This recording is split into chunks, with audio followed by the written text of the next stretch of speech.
வணக்கம் மக்களே! நான் உங்க நாமக்கல் நதி. உங்களுடைய வாழ்க்கையில அன்றைய தினத்துல ஒரு நாளைக்கு 1 நிமிடமாவது சிரியுங்கள். உங்களுடைய குடும்ப உறவுகளும், உங்களுடைய அன்பு நிலைகளும் மேம்படும் என்பதை சொல்லிக்கொண்டு, இன்றைய தினம் கோபத்தில் பேசப்பட்ட வார்த்தைகள் கூரிய வாள் போன்றது. எல்லாம் எனக்கே வேண்டும் என்ற எண்ணம் கொடிய விடம் போன்றது, விஷம் போன்றது. ஆசைகள் என்பது என்றுமே அணையாத தீப்பிழம்பு வட்டம்.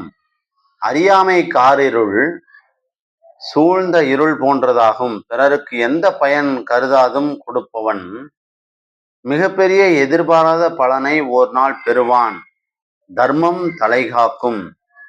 பிறரிடமிருந்து பெற்று அதை ஈடு செய்ய மற்றவருக்கு கொடுக்காதவன் உண்ணும் அனைத்தையும் சேர்த்து இழப்பானாவான். பிறரிடமிருந்து பெற்று அதை ஈடு செய்ய மற்றவருக்கு கொடுக்காதவன் உண்ணும் அன்னத்தையும் சேர்த்து இழப்பவனாவான். பொறுமை என்பதே ஒருவருக்கு தோல்வியடைய செய்யாத ஒரு பேராயுதம். தோல்வியடைய செய்யாத ஒரு பேராயுதம். அது அவனை ஆபத்திலும் காக்கும் கவசம்.